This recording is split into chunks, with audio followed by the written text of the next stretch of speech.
Hola, bienvenidos y bienvenidas a Encuentros en Línea, el espacio de conversación de puntos de encuentro, donde exploramos ideas, experiencias y herramientas que transforman realidades. Soy Sofi, host de este espacio, y hoy hablaremos de un tema que es columna vertebral de nuestro trabajo: periodismo desde voces diversas y con enfoque esperanzador, con Indira y Gabriela, que son parte del equipo de Puntos de Encuentro.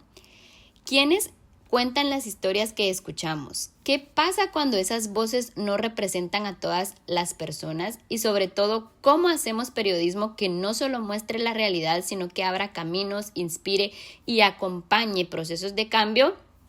En esta primera sección de este espacio de conversación vamos a hablar sobre qué es el periodismo desde voces diversas.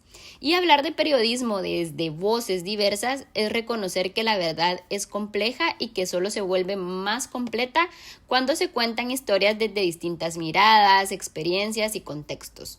Tradicionalmente, los medios han privilegiado ciertas voces, ciertas ciudades y ciertos grupos, pero cuando escuchamos a quienes están en los márgenes, la historia cambia, se enriquece y también se humaniza.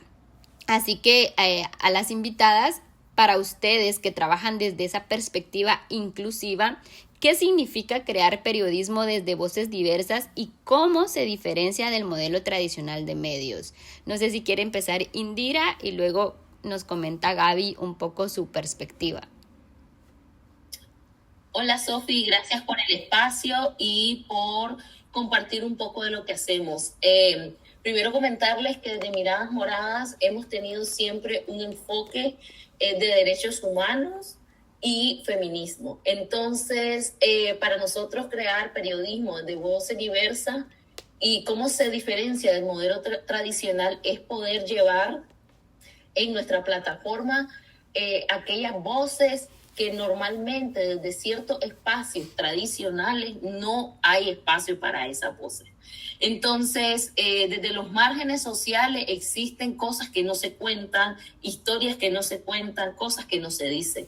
Entonces, intentamos integrarlas como un eje transversal en nuestro trabajo, donde intentamos que haya una pluralidad de voces, especialmente si son mujeres.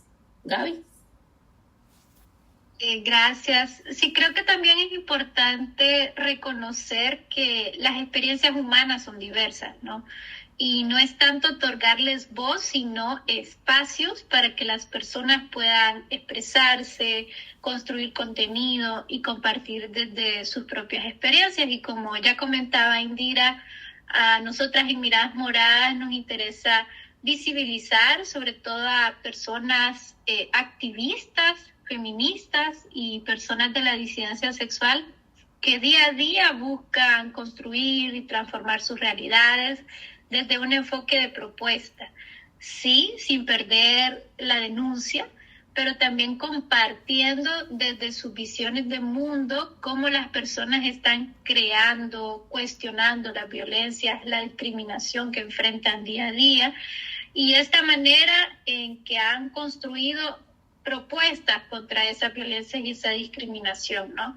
Eso en el fin de construir realidades donde todos quepamos y articulemos otras formas de vivir bajo paradigmas más plurales. Sí, definitivamente, como decía Gaby, Miradas Moradas es ese espacio para esas voces diversas, porque no todos somos iguales y todos vivimos en un mundo diverso al que hay que darle voz, y creo que Miradas Moradas hace un trabajo por darle voz a esas personas, a las personas diversas. Y hablando ya desde un periodismo con un enfoque esperanzador, que es algo también de lo que hablamos mucho en los programas de Puntos de Encuentro, a veces parece que el periodismo está asociado únicamente al conflicto o al dolor, pero también existe un periodismo que reconoce las dificultades sin quedarse en ellas y que busca historias de resiliencia, de soluciones y también de la comunidad. Y ese periodismo es un periodismo que informa, pero también inspira acción y solidaridad. Entonces, aquí la pregunta es: ¿qué es el periodismo esperanzador y cómo se diferencia del positivismo superficial o de ese todo está bien? Gaby, si quieres empezamos ahora por ti. Gracias.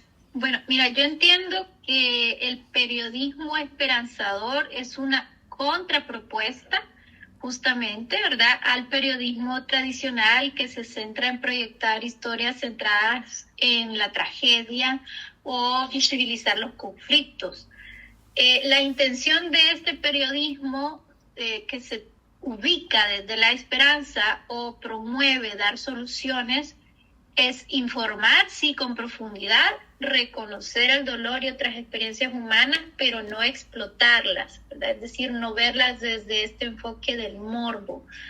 Y creo que su aporte más importante es que es participativo, pues busca narrar las realidades desde enfoques no percibidos tradicionalmente, como decíamos anteriormente. Las personas que construyen desde aquí no necesariamente son profesionales el periodismo, de las comunicaciones, ¿verdad? Pueden ser personas que están haciendo radio comunitaria, cine participativo, o ahora que se han apropiado de las redes sociales, como las plataformas tipo Twitter o Spotify o Facebook o TikTok, ¿no? Para trasladar desde estos espacios aportando soluciones, capacidades de transformación social. Creo que este tipo de periodismo se centra más en visibilizar, por ejemplo, iniciativas comunitarias que se estén haciendo para enfrentar problemáticas sociales. Y en América Latina es una corriente que se ha tejido con el periodismo comunitario y con el periodismo feminista, ¿no? Y es eso, su intención justamente es dar voz a quienes históricamente pues, han sido silenciados y acompañar procesos de memoria, de justicia y de reparación social. Gracias, Gaby.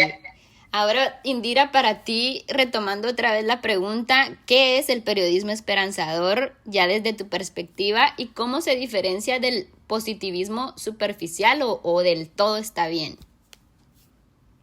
Sí, ahí en la misma línea de Gaby, creo que lo que proponemos es además contar lo que está sucediendo, pero desde la movilización de los espacios. Por ejemplo, en vez de contarte solo la problemática, también dentro de la historia o la narrativa, intentamos que exista una historia de cómo esas personas están enfrentando o están intentando resistir a esa problemática desde su espacio o de su comunidad. Entonces, si bien lo decía Gaby, intentamos reconocer que hay dolores, las experiencias humanas, pero no explotarlas. Creo que esa es la gran diferencia del periodismo esperanzador, que propone soluciones desde la comunidad, desde la individualidad y desde la sociedad. Excelente, me gustó esa última parte de que propone soluciones, ¿no? Y ya venían adelantando un poquito esta parte, pero me gustaría como profundizar en por qué creen que necesitamos este enfoque hoy. ¿Indira? Sí, yo creo que Centroamérica, Latinoamérica en sí, estamos en un contexto hostil.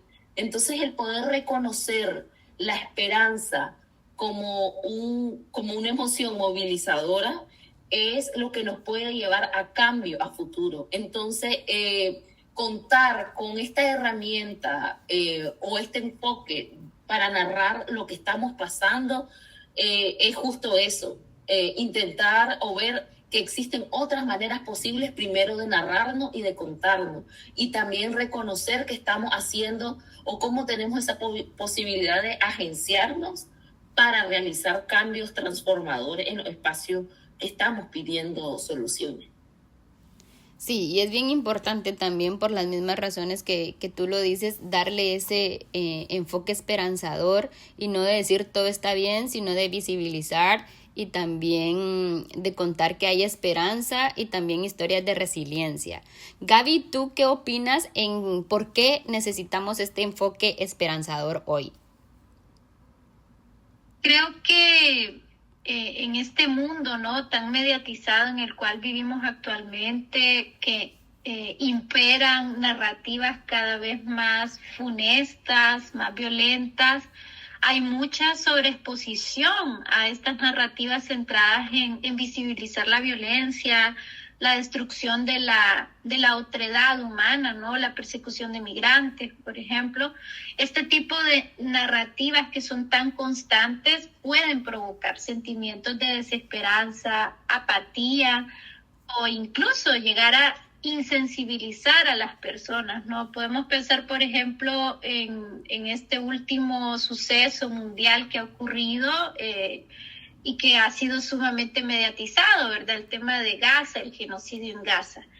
Y si solo nos centráramos en los bombardeos, en esas imágenes horrorosas de las personas pues perdiendo su vida, ¿no?, seríamos incapaces de entender también que hay una movilización global, solidaria, que hay respuestas por parte de diferentes sectores de la sociedad en contra de esta guerra, denunciando esta guerra, armando campañas humanitarias. O sea, tratar de ver también que hay soluciones, que hay denuncias y hay solidaridad a nivel mundial es necesario para sostener la posibilidad de la vida. Porque si pasamos escuchando todo el tiempo que la vida es dolor y muerte, nos vamos a creer ese cuento y no nos vamos a ver en la vida. Entonces creo que por eso es potente justamente este enfoque y por eso es tan necesario, porque aporta otras voces diciendo que existen, que resisten, que proponen, que construyen en estos contextos de represión, impunidad y conflicto, no traslada esperanza.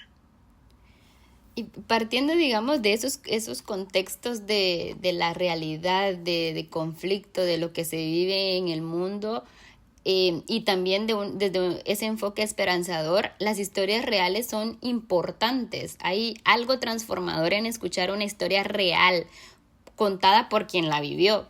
Y es importante porque no estamos hablando ni de cifras ni de titulares, sino que estamos hablando de emociones, de decisiones, de retos, de logros, de cómo son resilientes. Y estas historias pueden romper prejuicios, construir también empatía, cambiar narrativas completas. Pero ¿cómo contamos historias reales que inspiren sin caer en el sensacionalismo o en la romantización del sufrimiento, Gaby? Pues mira, a mí me gustaría aportar un ejemplo concreto porque la revista pues busca construir narrativas desde ahí, ¿no? A mí me gustó muchísimo, por ejemplo, esta experiencia del artículo Guardianas del Agua, así se llama, que fue publicado en el mes pasado de octubre en la revista, y que representa a cabalidad los principios del periodismo esperanzador que queremos transmitir en la revista, ¿no? Porque, en primer lugar, pone la capacidad de agencia de las mujeres Tuxil en Guatemala, ¿no? Y cómo desde su dignidad, de sus propias propuestas, desde su acción colectiva, están impulsando esta defensa del territorio y en este caso del recurso tan vital para ellas que es el agua. Lejos de presentar a las protagonistas como víctimas o heroínas aisladas, digamos, este artículo, por ejemplo, visibiliza su capacidad de construir agendas comunes, ¿verdad? Y además de concertar su trabajo social de forma colectiva, porque estas mujeres son tejedoras, son agricultoras, también son madres, educadoras, ¿no? Pero a pesar de todas esas actividades de cuidado y también actividades productivas, ellas se dedican a proteger el lago de Atitlán. ¿Por qué? Porque es parte de su cosmovisión ancestral. Entonces me gusta mucho eso, ¿no? Que cómo se construyen estas historias. Primero visibilizando a las personas que hacen y dándoles herramientas para comunicar desde su propio accionar la noticia. Gracias, Gaby. Sí, aprovechando, vayan a leer ese artículo a revistaMiradasMoradas.com para que conozcan un poco más de esta historia. Y aquí te adelantabas un poquito a la siguiente pregunta, pero voy a retomar la pregunta con Indira de cómo contamos esas historias reales que inspiren, Indira, sin caer en ese sensacionalismo o romantización. Sí, en esa línea, Miradas Moradas ha intentado manejar una línea editorial que primero es la seguridad y primero es la persona entrevistada o la fuente de información, llámesele así. Entonces, algo que creo que nos ha distinguido para no caer en el sensacionalismo es que la fotografía, a como puede impactar de manera positiva, puede caer en ese tema de sensacionalismo. Y nosotros hemos utilizado herramientas como las ilustraciones para poder acompañar nuestros textos y no mostrar imágenes o cosas que puedan llevar a eso, a ese tema amarillista, ¿verdad? Entonces creo que la selección de todos estos complementos que te van a ir contando la historia es vital para poder ir ya desmontando estas narrativas antiderechos que encontramos en medios tradicionales. Entonces, eso por una parte. Y por otra parte también es contar el sufrimiento, pero de una mirada, desde una problemática, desde una mirada de capacidad de agencia en la toma de decisiones de las personas. Yo puedo contar acá el ejemplo de Nicaragua, contamos sobre el aborto clandestino. Entonces, no se hizo desde el enfoque del sufrimiento, sino desde la capacidad de agencia que tiene la persona para tomar decisiones en un marco legal que lo prohíbe, ¿verdad? Entonces, desde un pensamiento, desde una persona que tuvo las capacidades para tomar sus decisiones y no desde pobrecita, es que era una niña o es que era, etcétera, etcétera. Entonces, la manera y la utilización o el poder que tienen las palabras a la hora de contar la historia se cuidan mucho para poder darle ese enfoque que estamos buscando, que no revictimice y no sensacionalice. Gracias, y ya te adelantabas también un poquito a la siguiente pregunta que traía, que si hay algún ejemplo de una historia que las haya marcado y que represente este enfoque. Ya Gaby e Indira nos mencionaban un poquito, pero no sé si quisieras, Indira, profundizar, así como lo hizo Gaby con Guardianas del Lago, ya sea de esta que mencionabas o de otra que te haya marcado y que también represente este enfoque. Sí, a mí en lo personal justo me ha marcado el Decidir Vivir, que habla sobre el aborto clandestino en Nicaragua, porque primero es un testimonio real basado en la historia de una mujer que decide contar para que otras personas sepan, primero, que no están solas, segundo, que entiendan su capacidad de tomar decisiones y por qué se hace y desde dónde, y entender que cada contexto es diferente. Entonces, saber que realizarlo o que las leyes no te lo permitan y aún así vos decidas actuar, para mí es como muy potente, ¿verdad? Que vos querrás contar esa historia en el marco, obviamente, de